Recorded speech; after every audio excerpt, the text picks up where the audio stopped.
The Hebrews first settled in Palestine around 4,000 years ago. They came to Palestine from Ur, although no one knows exactly why they came there before then. Their name meant the people from the other side of the Euphrates River. Their story is told in the Bible. According to the Old Testament, the leader of the first Hebrews was Abraham, a shepherd who lived in Ur. Abraham traveled with his family first to Syria and then to Canaan, now Palestine, where they finally settled. Early years. Abraham's grandson Jacob, also called Israel, had 12 sons. He is said to have started the 12 tribes of Israel, which were named after his sons. When famine struck Canaan, Jacob led his people to safety in Egypt. Later, they became slaves of the Egyptians until Moses led them out of Egypt and took them back to Canaan, probably about 1200 BC. There, led by Joshua, they fought the Philistines for the right to settle and establish the land of Israel. Tradition has it that they used the sound of trumpets to bring down the walls of the city of Jericho. The first state of Israel.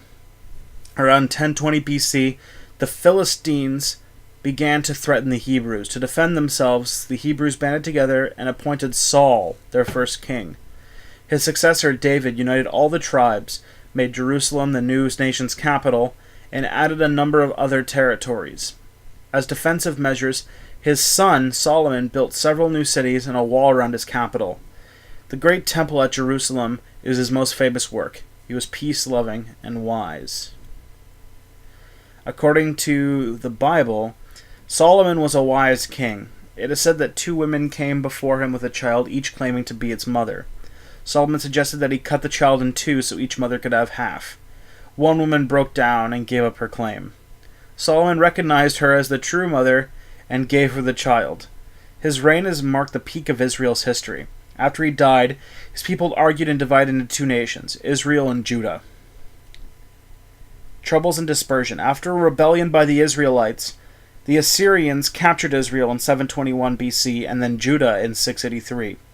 The Jews scattered in several directions, and many were carried away to Assyria as slaves. Nebuchadnezzar of Babylon crushed Jewish rebellion in 597 BC, and most of the Jews were taken to Babylon.